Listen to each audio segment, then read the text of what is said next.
मोहन को क्यों हो गया था रूबी से प्यार। तो दोस्तों ये कहानी हम आपके लिए लेकर आए हैं। आप पूरी कहानी बहुत अच्छे से सुनिए, आपको बहुत अच्छा लगेगा। और अगर आप मेरे चैनल पे नए हैं तो प्लीज़ मेरे चैनल को सब्सक्राइब कर लीजिए। तो चलिए बढ़ते हैं कहानी की ओर। अरे मोहन चल यार, आज मज़ा करेंगे। बार से बाहर निकलते समय उमेश मोहन से बोला। सूरज भी उनके साथ था। मोहन ने कहा, मैंने पहले ही बहुत ज़्यादा शराब पी ली है और अब मैं इस हालत में नहीं हूँ कि कहीं जा सकूँ। उमेश और सूरज ने मोहन की बात नहीं सुनी और उसे पकड़कर ज़बरदस्ती कार में बिठाया और एक होटल में जा पहुँचे। वहाँ पहुँचकर उमेश और सूरज ने एक कमरा ले लिया। उन दोनों ने पहले ही फ़ोन पर इंतज़ाम कर लिया था। तो होटल का एक मुलाजिम उनके कमरे में एक लड़की को लाया। रमेश ने उस मुलाजिम को पैसे दिए। वह लड़की को छोड़कर चला गया। वह एक साधारण लड़की थी। लगता था कि वह पहली बार इस तरह का काम कर रही थी, क्योंकि उसके चेहरे पर घबराहट के भाव थे। उसके कपड़े भी साधारण थे और कई जगह से फटे हुए थे। मोहन उस लड़की के चेहरे को एकटक देख रहा था। उसे उसमें मासूमियत और घबराहट के मिले जुले भाव नज़र आ रहे थे, जबकि रमेश और सूरज उसको केवल हवस की नज़र से देखे जा रहे थे। तभी रमेश लड़खड़ाता हुआ उठा और उसने सूरज व मोहन को बाहर जाने के लिए कहा। वे दोनों बाहर आ गए। अब कमरे में केवल वह लड़की और रमेश थे। रमेश ने अंदर से कमरा बंद कर लिया। मोहन को यह सब बिल्कुल भी अच्छा नहीं लग रहा था, लेकिन उमेश और सूरज ने इतनी ज़्यादा शराब पी ली थी कि उन्हें होश ही न था कि वे क्या कर रहे हैं। काफ़ी देर हो गई तो मोहन ने सूरज को कमरे में जाकर देखने को कहा। सूरज शराब के नशे में चूर था। लड़खड़ाता हुआ कमरे के दरवाजे पर पहुंचकर उसे खटखटाने लगा। काफ़ी देर बाद लड़की ने दरवाज़ा खोला। उस लड़की ने सूरज से कहा कि उसका दोस्त सो गया है, उसे उठा लो। नशे की हालत में चूर सूरज उस लड़की की बात सुनने के बजाय पकड़कर उसे अंदर ले गया और दरवाज़ा बंद कर लिया। मोहन दूर बरामदे में बैठा यह सब देख रहा था। सूरज को भी कमरे में गए काफ़ी देर हो गई तो मोहन ने दरवाज़ा खड़खड़ाया। इस बार भी उसी लड़की ने दरवाज़ा खोला। वह अब परेशान दिख रही थी। उसने मोहन की तरफ देखा और कहा, बाबू ये लोग कुछ कर भी नहीं रहे हैं और मेरा पैसा भी नहीं दे रहे हैं। मुझे पैसे की ज़रूरत है और जल्दी घर भी जाना है। कहते हुए उस लड़की का गला बैठ सा गया। मोहन ने लड़की को अंदर चलने को कहा और थोड़ी देर में उसे उसी होटल के दूसरे कमरे में ले गया। उसने जाते हुए देखा कि रमेश और सूरज शराब में चूर बिस्तर पर पड़े थे। मोहन ने दूसरे कमरे में उस लड़की को बैठने को कहा। लड़की घबराते हुए बैठ गई। वह थोड़ा जल्दी में लग रही थी। मोहन ने उसे पास रखा पानी पीने को दिया, जिसे वह एक सांस में ही पी गई। पानी पीने के बाद वह लड़की खड़ी हुई और मोहन से बोली, बाबू अब जो करना है जल्दी करो, मुझे पैसे लेकर जल्दी घर पहुंचना है। मोहन को उसकी मासूम बातों पर हंसी आ रही थी। उसने उसे पैसे दे दिए तो उसने पैसे रख लिए और मोहन को पकड़कर बिस्तर पर ले गई और अपने कपड़े उतारने लगी। मोहन ने उसका हाथ पकड़ा और कपड़े खोलने को मना किया। लड़की बोली, नहीं बाबू, रूबी ऐसी लड़की नहीं जो बिना काम के किसी से भी पैसे ले ले। मैं गरीब ज़रूर हूँ लेकिन भीख नहीं लूँगी। मोहन अब बोल नहीं पा रहा था। तभी रूबी ने मोहन का हाथ पकड़ा और उसे बिस्तर पर ले गई। यह सब इतना जल्दी में हुआ कि मोहन कुछ नहीं कर पाया।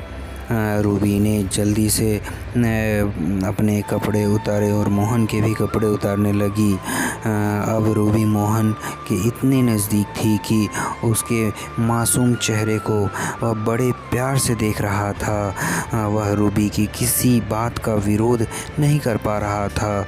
उसके मासूम हाव भाव चेहरे से मोहन की नज़र हटती तब तक रूबी वह सब कुछ कर चुकी थी जो एक पति पत्नी करते हैं। रूबी ने जल्दी से कपड़े पहने और होटल के कमरे से बाहर निकल गई। मोहन अभी भी रूबी के ख्यालों में खोया हुआ था। समय बीतता गया लेकिन मोहन के दिमाग से रूबी निकल नहीं पा रही थी। एक दिन मोहन बाज़ार के सामने सामान खरीद रहा था। उसने देखा कि रूबी भी उसके पास की ही दुकान से सामान खरीद रही थी। मोहन उसे देखकर खुश हुआ। उसने रूबी को आवाज़ दी तो रूबी ने मुड़कर देखा और फिर दुकानदार से सामान लेने में जुट गई। मोहन उसके पास पहुंचा। रूबी ने मोहन की तरफ कोई ध्यान नहीं दिया। रूबी ने सामान खरीदा और दुकान से बाहर निकल गई। मोहन उसे पीछे से आवाज़ देता कहा लेकिन उसने अनसुना कर दिया। कुछ दिन बाद मोहन को रूबी फिर दिखाई दी। उस दिन मोहन ने रूबी का हाथ पकड़ा और उसे भीड़ से दूर खींचकर ले गया और उससे उस दिन की पिछली बार की हरकत के बारे में पूछना चाहा तो मोहन के पैरों की ज़मीन खिसक गई। उसने देखा रूबी का चेहरा पीला पड़ चुका था और वह बहुत कमज़ोर हो गई थी। उसने अपनी फटी चुनरी से अपने पेट छिपा रखा था जो कुछ बाहर दिख रहा था। रूबी वहाँ से जाने के लिए मोहन से ज़ोर ज़बरदस्ती कर रही थी। मोहन ने किसी तरह उसे शांत किया और भीड़ से दूर एक चाय की दुकान पर बिठाया। मोहन ने और गौर से रूबी के चेहरे की तरफ देखा तो उसका दिल बैठ गया। रूबी सचमुच बहुत कमज़ोर थी। मोहन ने रूबी से उसकी इस हालत के बारे में पूछा तो पहले तो कुछ नहीं बोली लेकिन मोहन ने प्यार से उसके सिर पर हाथ फेरा तो वह रोने लगी। मोहन को समझ नहीं पा रहा था। रूबी ने अपने आंसू पोंछे और बोली बाबू मेरी यह हालत उसी दिन से है जिस दिन आप और आपके दोस्त मुझे होटल में मिले थे। मोहन ने उसकी तरफ सवालिया नज़रों से देखा तो वह फिर बोली बाबू मैं कोई धंधे वाली नहीं हूँ। मैं उस गंदे नाले के पास वाली कच्ची झोपड़पट्टी में रहती हूँ। उस दिन पुलिस मेरे भाई को पकड़ कर ले गई थी क्योंकि वह गली में चरस गांजा बेच रहा था। उसे ज़मानत पर छुड़ाना था और मेरे माँ बाप के पास पैसे नहीं थे। अब मुझे ही कुछ करना था। मैंने अपने पड़ोस में यह सब से पैसे मांगा लेकिन किसी ने नहीं दिया। हार थक कर मैं बैठ गई तो मेरी एक मौसी बोली कि इस बेरहम ज़माने में कोई मुफ्त में पैसा नहीं देता। मौसी की यह बात मेरी समझ में आई और मैं आपके दोस्त के पास पहुंच गई। रूबी चुप हो गई तो मोहन ने अपने चेहरे के दर्द को छुपाते हुए पूछा तुम्हारी यह हालत कैसे हुई। रूबी ने कहा बाबू यह जानकर आप क्या करोगे, यह तो मेरी किस्मत है। मोहन ने फिर जोर दिया तो रूबी बोली बाबू उस दिन आपके दिए गए पैसों से मैं अपने भाई को हवाला से छुड़ा लाई। तो भाई ने पूछा कि पैसे कहाँ से आए। मैंने झूठ बोल दिया कि किसी से उधार लिए हैं।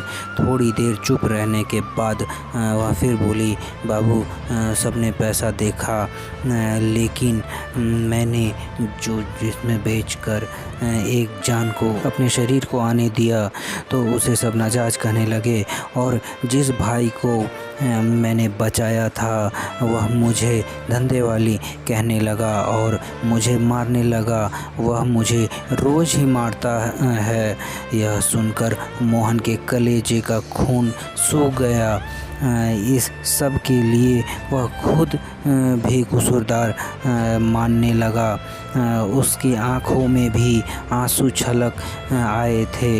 रूबी ने यह देखा तो वह बोली, बाबू इसमें आपका कोई कसूर नहीं है। अगर मैं उस रात आपको जिस्म नहीं बेचती तो किसी और को बेचती, लेकिन बाबू उस दिन के बाद से मैंने अपना जिस्म किसी को भी नहीं बेचा।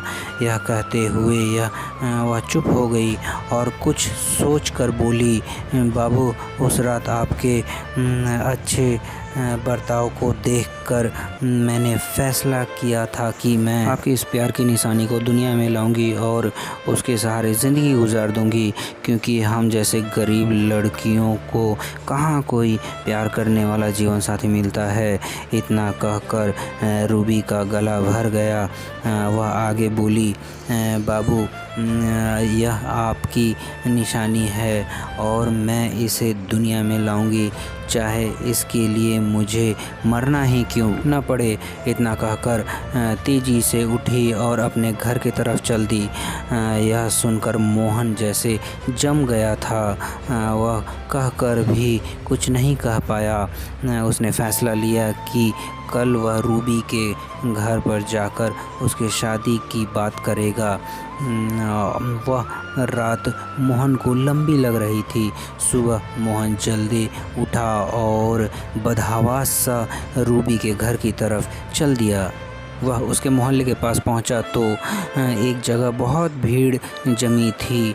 वह किसी अनहोनी के डर को दिल में लिए भीड़ को चीर कर पहुंचा तो उसने जो देखा तो जैसे उसका दिल बाहर निकलने की कोशिश कर रहा हो। रूबी ज़मीन पर पड़ी थी।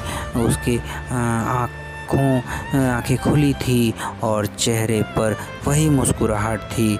मोहन ने जल्दी से पूछा कि क्या हुआ, तो किसी ने बताया कि रूबी के भाई ने उसे चाकू से मार दिया है, क्योंकि वह रूबी के पेट में पल रहे बच्चे की वजह से उसे बेइज्जती करते थे। मोहन पीछे हटने लगा।